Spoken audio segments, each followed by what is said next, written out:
I don't like that either, you know. The thing about NASCAR, and you know this, it is about checkers and wreckers.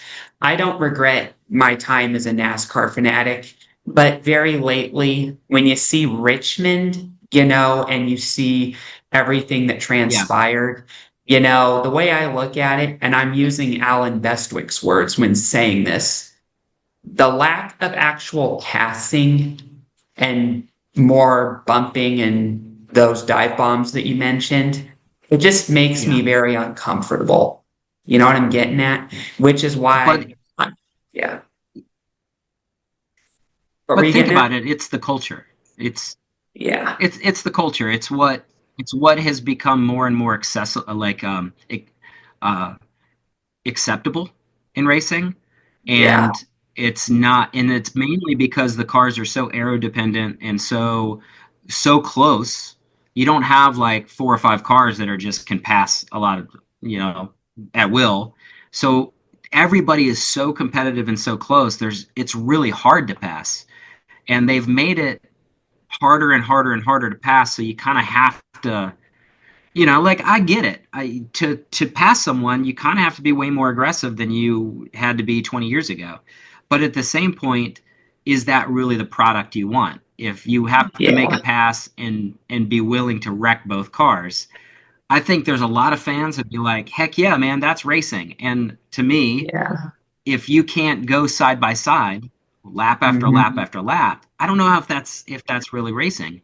So maybe it's Yeah. a it's more of a car thing than anything else. I know in GT3 racing and it's so air dependent in prototypes and even IndyCar, especially on the Mhm. ovals, there's reasons why you have push to pass now, and there's reasons why in GT3 racing it's very difficult to pass even if you're a second faster, because by the time you get to the bumper of the guy in front of you, now you don't have any downforce on the front of your car, and you just can't get the car pointed and get off the corner very well.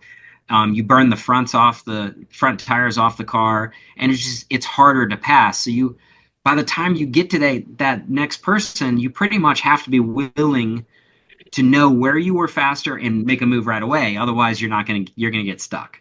And Yeah. so it part of that becomes like that's the style of racing you have to do. So how can we make the racing better?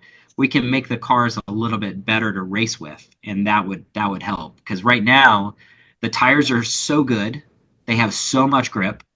The aero on the cars is so good, and they make so much grip. Everyone's got this mechanical advantage now, and they're at their limit.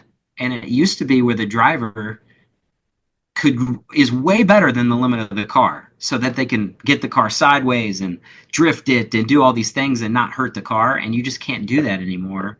And you're really much on the edge of the tire all the time. And when that happens, now you've got to pass three or four guys, and that's just really hard.